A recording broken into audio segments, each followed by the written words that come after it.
All right, y'all. Shalom, shalom, shalom.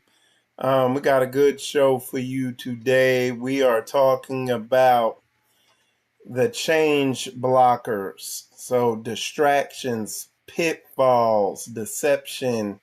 Um, we're going to be talking about these things that are out here that just literally make sure we stay the same, make sure we don't have life and life have it more abundantly. And you know what they actually got a name for this economy. They call it the attention economy. And I'm not sure what year it was. I think it was about maybe in 2010. You can easily look it up, but your attention actually became a more valuable commodity than oil. Okay. And now the price of attention is just insane. So if you have, and that's why you see, like, if you're on YouTube or something like that, you have a big following. Now YouTube is paying you and all that because attention is so valuable. And when you look at when you look at this stuff from a high up view, when you view look at the big picture of this thing, or the way I like to say, the biblical picture of what's going on from a prophetic standpoint, it's just Satan making sure you don't get in that word and truly look at yourself and apply it to yourself. Um, Life can get so noisy, so chaotic. There can be so much stuff vying for your attention, situations, videos, um, social media, um, life, work, pursuit of making money, relationships, you name it. There can be so much stuff grabbing at you that you never take the time to get to know you. You see what I'm saying? And if you don't know who you are, you have no control over yourself, basically. I mean, like, even speaking on that point right there, that's probably going to be a whole nother show or episode. But the thing is, what we're going to be getting after in today's show is just really becoming aware of all the traps and stuff, all the things that get thrown in your way to prevent you from becoming aware of the areas you need to grow, develop, change in. Because when you really get down to the meat of this word, it's about working your salvation out with fear and trembling. Okay? And if if I could put enough chaos and noise in your life to where you can't focus on yourself, then I got you. And that's what Satan does. Okay. So we're gonna go through a bunch of ways that, because what needs to happen in order for you to work your salvation out with fear and trembling, one of the major things that needs to happen is you have to die to self. Okay, we talked about this in the show, the recent show I just did before this one. We talked about dying to self, um, and in order to, what does it mean to die to self? What type of things do you have to let go of? Okay. Well, that's what we're going to get into. Okay. And then we're going to unpack that, and we're going to go in some other directions with it also. Uh, one area of difficulty is relationships, letting go of relationships and interactions, and particularly in relationships, letting like a lot of times we'll put too much importance on a relationship or certain things in a relationship, like having to be right in a relationship or having control over a relationship. Um,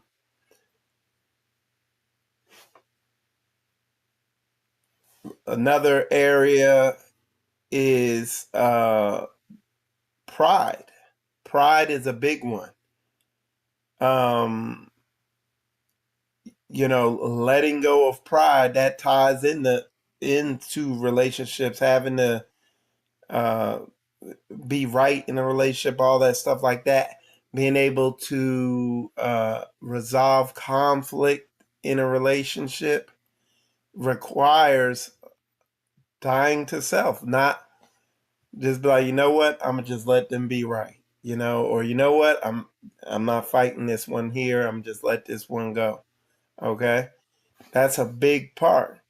Um, Another area where people have to die to self is letting go of material possessions. Okay, that's a big one. Like I say, people, places, things, mindsets. Like learning to let stuff go. Um, and having an understanding that you can be at peace without clinging on to things, whether it's mindsets, like because it's like when you're trying to grip stuff, it it creates tension, trying to hold on to things. Okay. And again, when I say trying to hold on to things, that's not just trying to hold on to things um, in the physical, but also spiritually, mentally. There's it, when you're trying to hold on to stuff, you're trying to hold on to it mentally. It can be a burden, and then that peace comes when you can just let it go. You see what I'm saying? Um, we talked about pride and material possessions, and that superiority you get if you have possessions. And then you look at what Christ said. He said, "Give up all and follow me." That's what he told that the dude who came up to him. That's what he told him to do. He said, "I've done everything. I've kept all the commandments, this, that, and other." He's like, "Okay, sell all you have and follow me." And he showed him, "Bro, you're holding on to this." One of the things we talk about here in this assembly, in the Straightway Nashville assembly, um, I tell the brothers when we're and sisters too, when you become a part of an assembly and you get around your brothers and sisters like the Bible, like the word tells you to, you are going to face your 800-pound gorilla. You are gonna face your Goliath, whatever that Goliath is, whether it's some type of mindset, whether it's pride, whether it's fear, whether it's some person, place, thing, whatever it is, you're gonna face it. You're gonna face what's your change blocker, that thing that you have to go up against. And I'm telling you, a lot of people, when it's brought to their attention, when they come to the realization that, hey, this is obviously, it's evident that this is something that I'm going to have to face and that I'm going to have to change, that's when you know who you're dealing with. People can talk a good game. You know, people will say a lot of stuff, make, but until until it's time, until you stand up and fight that Goliath that's in your life, you really, we really don't know who we are or who they are. You know what I'm saying? But that's how we've been able to build a brotherhood and a sisterhood in this assembly, is by facing certain things in ourselves that we have to deal with. And nobody, what happens here, a lot of times, it gets brought to your attention. Sometimes it gets brought to your attention by your brothers and sisters around you. Sometimes circumstances, and that's one of the main ways the Most High communicates, is through circumstances. Sometimes circumstances will bring it to your attention that there's something that you're going to have to face and deal with in yourselves and in yourself. And as you grow and develop spiritually, you know, less and less your brothers and sisters have to bring stuff to your attention.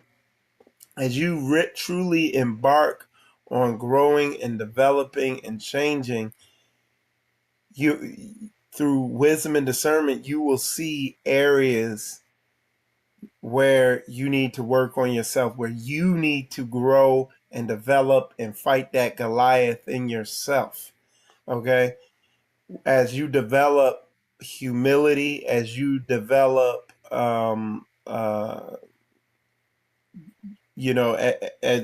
as you develop boldness, you overcome fear, it becomes easier and it becomes more desirable for you to look at areas where you need to grow and develop.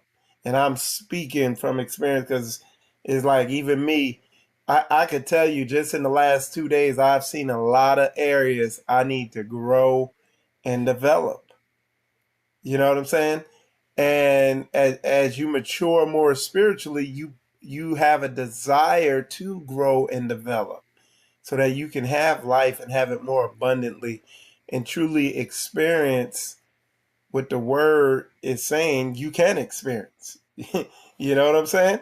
So I just wanted to put that out there and go in on that, because I see a lot of people arrested in their development for very they're arrested in their development for very surface level biblical reasons. So, and let me explain what I'm saying when I say surface level.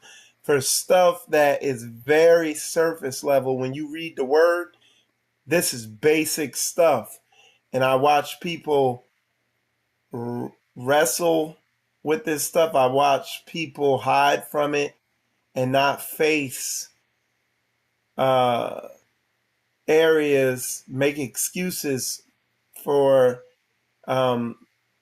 things they need to change and deal with in their lives. You know what I'm saying? So, it's a real thing. It's a real thing. Okay. Um, and, you know, it says, the word says, be ye doers of the word and not hearers only, deceiving yourself. Now, hold on one sec. What I'm trying to do here, I'm trying to, there we go. Okay. Trying to find, I was trying to get the title for that video I did yesterday, and it's Fighting the Good Fight. Okay. How to fight the good fight. That's what I talked about in that video. Okay. The video is titled How to Fight the Good Fight. And I watch people just on a basic level neglect, come up with ever so creative deceptions, distractions, you name it, and not purposely and diligently and consciously fight the good fight to grow and develop in, and overcome the areas that they're arrested in their development in. You know what I'm saying? And like I said, I can say as firsthand witness in the Straightway Studio Assembly here with the brothers and sisters here. This is an environment that is highly conducive to fighting the good fight, uh, so that you can work your salvation out with fear and trembling. This is an environment that's highly conducive to that. The brothers and sisters in Straightway and the ministry of Straightway as a whole is an environment that is highly conducive to fighting the good fight and to working your salvation out with fear and trembling. It's an environment where that is highly conducive to facing the Goliath that operates in your life. Okay? Now, what I have seen, what I have witnessed, and I have witnesses here in this assembly with me that I might do a show and bring them on where we can talk about and bear witness to people that when they met their Goliath in their life that they needed to face and fight, they ran from it, whether with excuses, whether with blame shifting or whatever. That's what it was. And I mean, I could definitely go deep into that, but again, that's something I will do a show on. Okay. Um, but I mean, uh, it's just, it's crazy because check this out. I watch people who've pointed the finger at me, who've pointed the finger at our assembly, who have pointed the finger at Straightway Ministry and said, oh, it's this, it's that. They did this, they did that. And it's like, wow, that's amazing. It's like Satan tries to submit those same excuses to my mind when I'm trying to overcome something, some deeply ingrained behavior. You know, I mean, if you think about it, like I can tell you, like certain things I've faced, there's been situations throughout my life where I have been confronted and corrected and rebuked about behaviors, even prior to coming into the truth, even prior to the Most High dealing with me and opening my eyes where I was at, where I was confronted, and the knee-jerk reaction, the reactionary response was, finding fault in something else, something or someone or whatever, or what they call making excuses. And it's literally like, it's a it's some type of defense mechanism that's like deeply ingrained in us, in people. It's the evil, you know what I'm saying? And you know, it's been a process overcoming that spirit of fear, that spirit of pride, that thing that wells up and causes you to neglect, and I wouldn't say neglect, but not want to look at yourself, to try to resist and deflect having to face yourself. Okay? Having to what? Having to die to self. And death is a painful process. You know what I'm saying? Especially when you're fighting, you understand? Um, so it's almost, and it's such a on point analogy because when when you identify with your carnal nature, you're gonna put up a fight.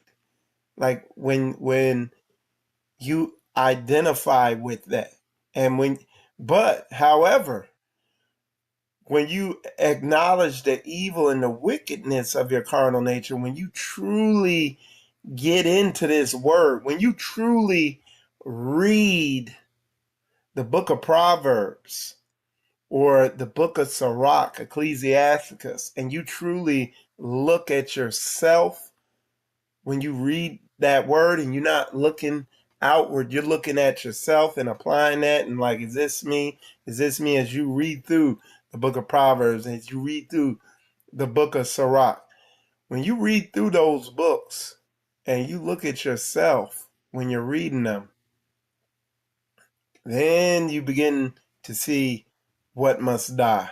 You know what I'm saying? And you stop deceiving yourself. You stop falling into the deceptions that are out there, the pitfalls, the distractions. You begin to operate with a sense of urgency in getting yourself together and working your salvation out with fear and trembling. You know, um, it's a real thing. All right. Let's see. Let's see some other areas where um, we fight dying to self. So putting to death the desires and impulses of the flesh. One area you see a lot of warfare is just in, just like it says, these carnal desires, whether it be for food. Let's get into another one. Let's talk about comfort. Let's talk about, I know I was on some dude's show and they asked me, what did the reset mean to me? Pastor Dow said, hey, we're doing a reset. And he laid out some things that he needed to see start happening in the ministry, just getting back to what you could call the core tenets of what Straightway is about and about it. One of the ones that stuck out to me and what made it was a big deal to me was my health, and particularly my fitness. Okay, that was a big one to me because I had got to the point I was like, um, here I am. I'm almost 50. I guess it's over. I just, hey, I guess my body just gets stiffer and stiffer from here. And then I'm sitting there watching Pastor. He's older than me, and he's sitting there lifting weights, staying in shape. While I see other men in their 50s, they look like they got one foot in the coffin and the other foot in life. One foot in the grave. You literally watching a body free lock up and stuff like that, and that's the path I was going. You know, so I had to die to my carnal nature, that comfort, that desire to be comfortable. And, I have all the excuses in the world to sit here and say, hey, that's it. I guess I'm just unhealthy. So that for me, that was particularly a big one. Now I've been working spiritually in a lot of areas, but I saw during that whole reset process, I saw a lot of people, they had spiritual things they need to work through. And when their Goliath got brought to their attention, they ran from it. Okay. Um, so let's get into, I got some bullet points I'm going to read here I want to hit. And we're going to get into some areas where this is how people become oblivious to the areas they need to grow. And these are kind of mechanisms that operate. So, unawareness of how often personal preferences dictate decisions. You see what I'm saying? We need to be led by the word. We need to be spirit led, not carnally led. And there's a lot of unawareness where people are completely unaware that they're being led by personal preferences, and they're letting that dictate their decision making, and they're not letting the word dictate their decision making. And that's what I try to do in my life, is let the word dictate my decision making. And it could be painful sometimes. And I'm gonna sit here and tell you, sometimes the word, I know the word is saying to do that, but it's like, I gotta small chunk it and work my way up to it to get to where I'm being obedient to what the word says.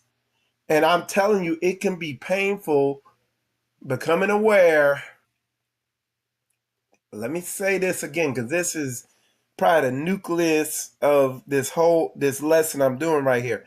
It can be painful becoming aware of how oblivious you are in a certain area of your life to what the word's saying, how you're literally going directly against it.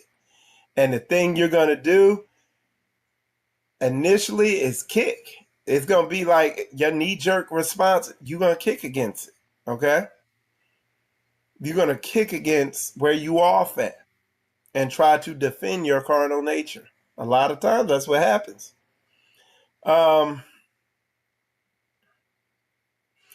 Overlooking opportunities to serve due to self-absorption.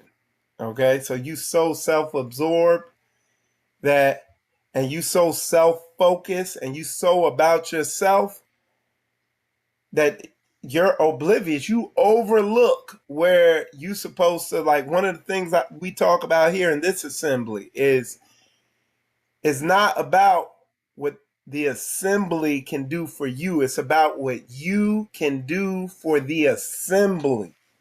Okay? And people coming into this, like, you see people coming in different ways. You see some people come in and they are completely about serving the assembly. In fact, we have saints here that are so, they are so selfless, selfless, that I have to actually watch out for them and pay close attention to them, because they will serve so much that they'll just neglect themselves. And so I watch out for these types of brothers and sisters, because if if you're not careful, the selfish people will see them and take advantage of them. I've seen this multiple times. And what'll happen, they will consume these people to a point where these selfless people become bitter, So you have to watch out for that, okay? But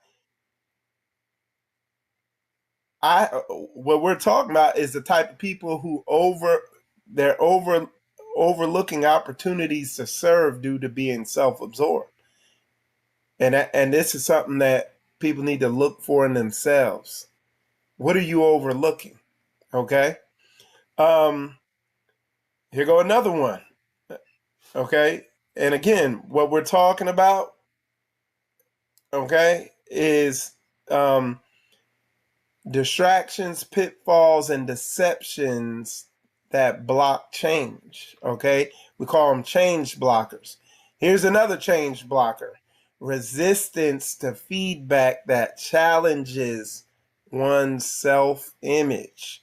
Okay. This self image thing, when I say self image, you have this idea of who you are. Oh, I'm a righteous saint with, you know, uh, I'm just the most righteous. I'm the most dearest to Yah, and all that. You got this self image of who you are, but the reality of who you are is something way different. And man, some people's self image is so far off from who they truly are. It's like when you try to correct them on it, you literally hit this stone wall of uh fake, not fakeness, what's the right word? This of phoniness, like this false self-image that they've put up, and you run into that wall, and it's literally like they've constructed a whole reality of who they see themselves to be, but the reality is it couldn't be further from the truth. Okay. So resistance to feedback that challenges one's self-image. And this goes to, you know, it's like what pops into my mind is servants, so be obedient to your masters, even the froward. And that doesn't exactly tie into it, but what I'm getting at with that particular verse is when you read further, it tells you how Christ was wrongfully accused, but he took it meekly, because it says, if you're, what it talks about in that verse, if somebody accuses you and you are guilty, and for you to take that humbly, that's no big deal. But if you're wrongfully accused and you take it in a meek way, then that is, that's a big deal. That's really showing true humility. You understand what I'm saying? So, um, so that's what pops into mind when I see that. Okay, so we talk about resistance to feedback that challenges your self-image. Here's another one. Okay, this is another change blocker. Okay, is justifying selfish actions through rationalization. Okay, this is something that, again, nobody's going to rebuke you into coming to this realization. You have to be working your salvation out with fear and trembling. You have to be bringing your thoughts into captivity and analyzing the thoughts, feelings, emotions, and impulses that pop up in you. You see what I'm saying? You got to be doing this work. People ain't going to rebuke you into seeing how you're justifying yourself, through rationalization. You're justifying your selfish action through rationalization, or just your unrighteous actions through rationalization. You see what I'm saying? This is deep spiritual biblical work you're gonna have to do. This is you practicing true humility. Okay. And that takes us right into the next one: lack of introspection regarding motives and intentions. Questioning yourself. Okay? One of the main blockers to change is people lacking introspection. And there could be massive blockages there due to your upbringing and things that have happened in your life. This is why you have to be in a righteous environment. This is why you can't forsake the assembling as the manner of some is. You don't need the fellowship. You don't need to be together with no saints. You could do it over the internet. You could use WhatsApp. You know, no. You in order for you to truly grow and develop, you're gonna have to get around the saints, like the Bible tells you to. Okay, and I mean, but this is a heavy one because I'm telling you, when you get around the saints, you're not going to be able to do this. And when I say do this, I'm talking about you're not going to be able to have a lack of introspection regarding your motives and intentions. They're going to get exposed. Okay? They're going to get exposed. It's going to be evident. Okay? And like the brothers and sisters that actually live together and come into community. I'm not talking about that, oh, I'm just a part of an assembly. No, you actually become a part of a home assembly and live together with the saints. You are going to develop introspection. You see? But this is a scary thing to people, man. It's a scary thing, like facing yourself. This is how Satan has gotten people wired up. So that what? So that they don't work out their salvation with fear and trembling. So that they don't face those dark areas of themselves. So that you live in deception. You see what I'm saying? I'm telling you, man. It's a big one. So I talked about Proverbs and Bible verses and stuff like that that kind of that tie into what we're talking about here. Pride goes before destruction and a haughty spirit before a fall. Haughty eyes and a proud heart, the unplowed field of the wicked produces sin. Okay? So the first one I read was Proverbs 16:18. And the second one I read was Proverbs 21:4. Let's see.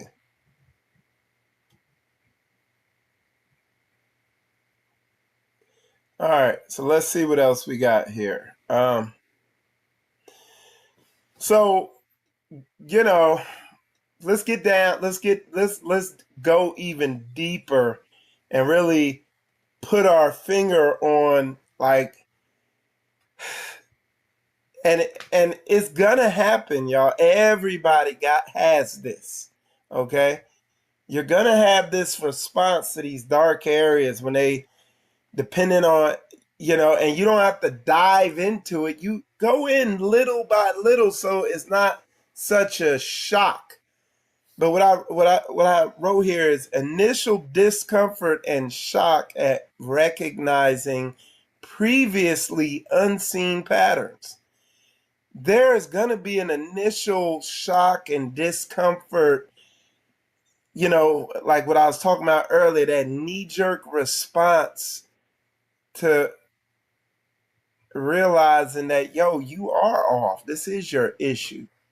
Like, you do got a problem here. Whew. I'm talking, man, as I'm saying this, I'm thinking about myself and just things I see, things I've experienced in myself. There's gonna be an initial discomfort and a shock, an emotional shock at recognizing previously unseen patterns, behaviors, just things that aren't in alignment with the word. And when you get around the saints, and when you become a part of an assembly, or you become a part of a home assembly and live with the saints, like I know us here, we understand people that are new to this, that are coming into this. We get it. We're not hammering them and all that.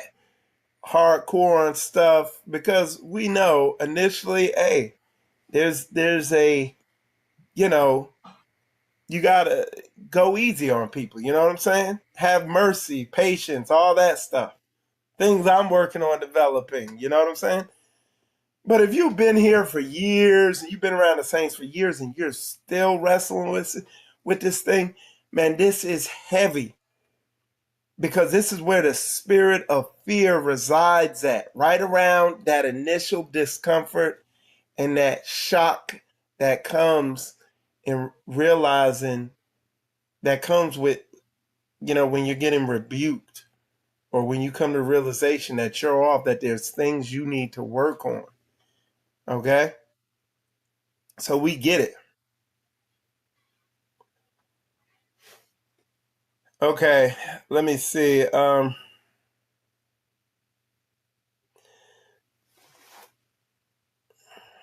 then, so the thing, but this is the big thing. I'm gonna tell you this: if when you're diligent about, hey, like, and you have to want to change. You, you, when you want to change, and you're sick and tired of your own crap, okay, and the Most High is showing you, He's dealing with you, and you want to get that sin off you, and and you're willing to go through that initial discomfort of recognizing that you're off. The thing begins to unravel quickly. And what I wrote here, suddenly noticing how often selfish motives influence past actions. Okay? So you begin to make an effort. You begin to operate in a spirit of boldness. Okay? You're not fearful and trying to run from it. You're not trying to make excuses. You're not trying to blame shift. You're not trying to sweep it under the rug. You're not trying to act like it's not happening. You're facing it straight up. It's amazing how quickly it begins to unravel and how strengthened you become to do more work. Okay? Relationships viewed with a new, sometimes painful clarity. So you begin to see clear. And if you stand bold, if you stand and you endure, and you endure the furnace of affliction, and you stand there and you observe it, you begin to see clear. Another analogy is it's almost like turning a light on. You turn the light on. Initially, what's it like? It's like you're trying to let your eyes get adjusted, and you don't just walk around like this from now on. Some people do. This is what some people do. They're like, the light gets turned on.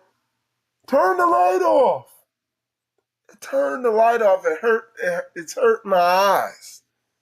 But in order to walk through this house and not trip and fall down the stairs and trip over stuff and bump into stuff, figure out how to get to where you need to get to, you're going to have to open your eyes and endure that discomfort and the uncomfortableness of the light until your eyes get adjusted, until your spirit gets adjusted to operating and according to the spirit and not the flesh. So there's going to be discomfort. If that makes sense, let me know in the comments, okay? Um, let's see. And like I said, once you shine the light of the spirit, the light of the truth of this word, when you flip that light on and shine that on these dark areas that you operate in within yourself, once you shine that light on it, the darkness just goes away. It dissolves into the light. But, the pain of the acknowledgement that you are in error, in darkness, in these areas within yourself,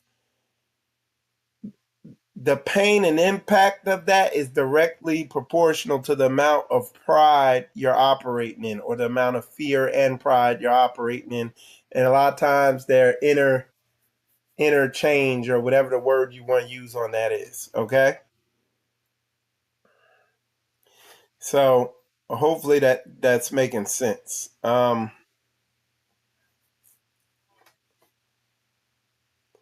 Let's see. Let's see what y'all saying in the comments. Okay. Let's see what y'all saying. And then we're gonna talk a little about diligence, and then we're gonna be wrapping this thing up, y'all.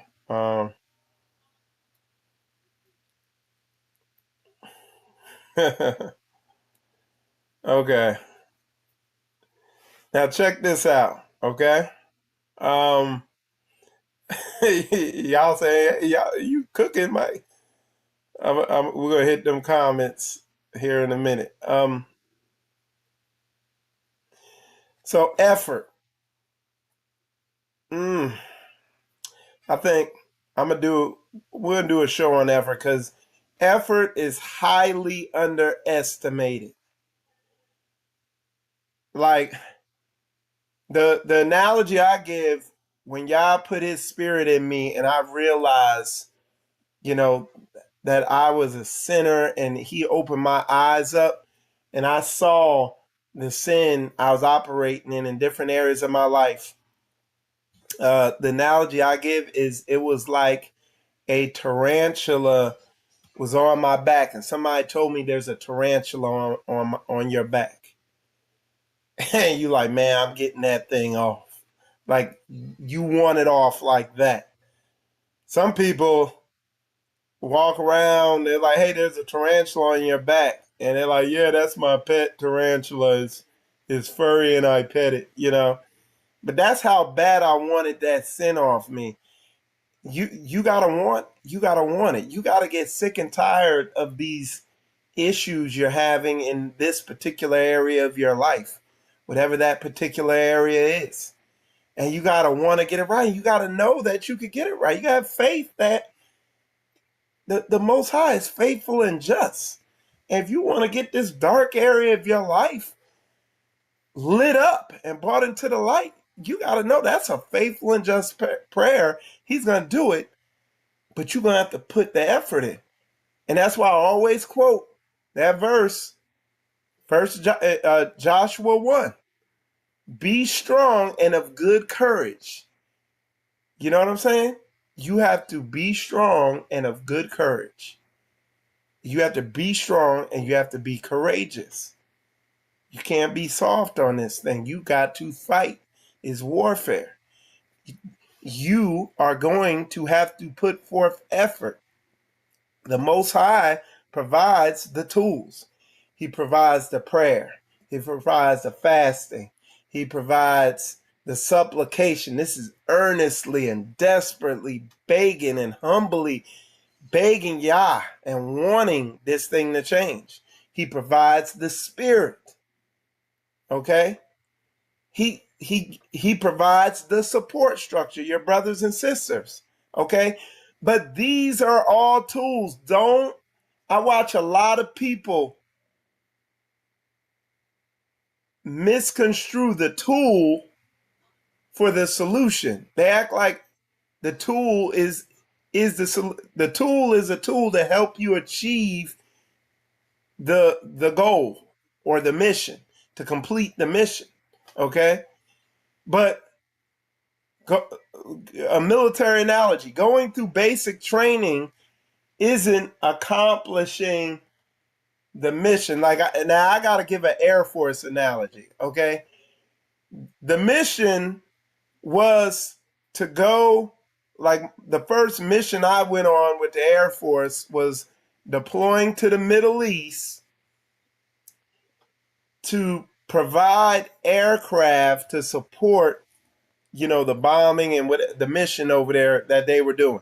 Our aircraft would go up and they would carry cargo throughout the Middle East, and they would also refuel the fighter planes in the Middle East that were on their missions. My mission in the Middle East was to fix these planes so that they could complete their mission. That was my mission, okay, in the Middle East, was to go over to the Middle East and fix these planes, okay? Now, mission complete was, hey, I did that over there for months on end, and then I came home, mission complete. I didn't misconstrue the fact that, hey, I went through basic training. That wasn't completing my ultimate mission. Okay, I went to technical school and learned my trade, okay, for the military. But that didn't complete my mission. Okay? Then I got assigned to my military base that I was operating out of, and I worked on the planes and learned how to fix those planes real good. But that didn't complete my mission. My mission was to go over to the Middle East for that. And I went over there, and that completed the mission. And what I'm saying is, I'm going back to what we're talking about here. Y'all, a lot of people, you're getting deliverance. That doesn't complete the mission, though. You have the Holy Spirit. That doesn't complete the mission, though. Okay? You're praying. That doesn't complete the mission, though. You're fasting. That doesn't complete the mission, though. Okay? At some point, you're going to have to use your effort along with all these other tools that we just talked about to face these issues that you have within yourself, whatever it might be. Whatever it is you have to deal with and go through. And you're going to use those tools. You might begin looking at yourself and the light might begin going on. And you might realize, hey, I need deliverance. But you might start facing yourself and sometimes the stuff you're facing and looking at so dark, man, you need encouragement. You're going to need to praise, worship. You're going to need the Holy Spirit. You're going to need Yah's word. You're going to need, you see what I'm saying? It takes all this stuff to deal with some of this stuff we have going on within ourselves. It literally takes, this is why we have all these tools. This is why the Most High is right there. This is why I read that verse in the show I did yesterday, How to Fight the Good Fight. You need to check that out. In there, we read that verse that Yah is with you. He's gonna strengthen you. He's not gonna fight for you, but he's gonna strengthen you to fight. You gotta, and the point I'm trying to make is people are not using the tools to accomplish the mission. People are acting like them getting the tool is the mission accomplished. But no, you got to take those tools and use them to accomplish the mission. Hopefully that's making sense, okay? And ultimately, what's the mission? What's the mission? To love the Lord your God with all your heart, mind, and soul. So that's obeying his word. And to love your brothers, you love yourself. Okay? And brothers and sisters, there is so much stuff blocking, you know what I'm saying? You from doing that, from truly loving your brother as you love yourself. How can you love your brother as you love yourself when you don't love yourself? How can you love the Lord your God when you're not being obedient to his word and dealing with these dark areas that he wants you to deal with? When you're not working your salvation out with fear and trembling. And all I'm doing is breaking that down on a very practical level. Okay? And brothers, hopefully that is making that is resonating with y'all. I'm looking at the comments and it seems like it does. Y'all saying, "Shalom, bro. Damn, you looking oh you looking cooked from that sun." Oh yeah, I was. I was out in there. We was out there, man. It was an awesome feast. Okay. Um, but yeah, it definitely looks like y'all.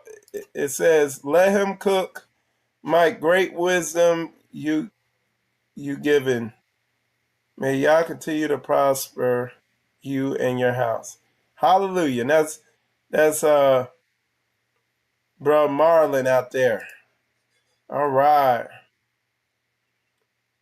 Fear Yah and keep His commandments. Absolutely. That's what it's about. But anyway, y'all.